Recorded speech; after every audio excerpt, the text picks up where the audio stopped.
Are you looking forward to break a bad habit or build a new one? The key to success isn't just willpower. How do you know Allah has written this upon you? The moment you die, Allah doesn't leave you. The moment you are still breathing, it means you have hope. This video reveals the surprising science behind habit formation and shows you how to hack your brain to take control of your life. Have you heard the term called neuroplasticity? Literally, brothers and sisters, the brain that you and I have control over changing it in the way we want. It's not an easy task, but we can. Right inside, there are little tiny channels. Neurons connect other neurons. Allahu Allam, 30 billions, 300 billions, I don't know. Many billions of neurons. They connect and they make highways and roads and they grow. Like these little roots. They grow and they make new bridges and connections. When you develop habits, these channels grow. Develop other habits, these channels grow. You stop certain habits, these channels get less. Your brain gets rewired every time. It's a beautiful study. And Allah, He tells us in the Quran, He tells us that we are responsible for what our brains decide. But the ones we are responsible for at front of our brain, not the rest of our brain. Does anyone know at what age the child's brain is almost fully complete, close to adulthood? At what age do you think it's almost fully complete? 7? Okay, good. Modern studies tell us about 6 could be 7, around that age. It's true. That means that child grow up with their parents, with their environment, and their experiences.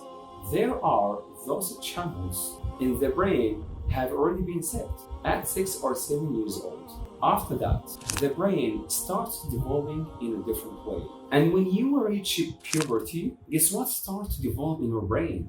The front part of prefrontal cortex that keeps growing until 25 years old. That's the place responsible for judgment, decision making, fears, and so on and so forth. Rational, all that make decisions. Allah says in the Quran, كَلَّا لَئِن لَمْ يَنْتَهِ لَنَسْفَعًا بِالنَّاصِيَةِ نَاصِيَةٍ كَاذِبَةٍ خَاطِئَةٍ. Nay, if he does not desist from his oppressive and wrong actions, he's talking about al-jahl, but in general to all of us. The human who oppresses and does wrong, we shall take him by his forelock on the day of judgment. A lying sinful forelock. Forelock here is the frontal cortex, responsible for decisions. Allah called it lying sinful because we have control over that. Now, what affected that? Our brain development. When you understand this, brothers and sisters, you have a bit more empathy on yourself.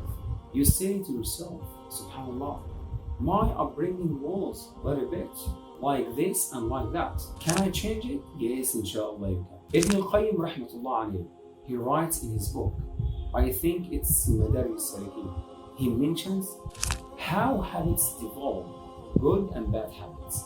So he uses the example of sins. He says, every bad habit, every sinful habit begins with a thought. A what? A thought. Whisper comes and goes. If you catch that thought and hold on to it, it turns into an idea. If you hold on to an idea and don't repeal it, it turns into a plan. If you hold on to a plan and don't repeal it, it turns into an actions. If you repeat the actions, it turns into a habit. And what do habits turn into? If you don't deal with them, addiction. Example, a young person reaches puberty and hormones begin to ignite. Sexual hormones.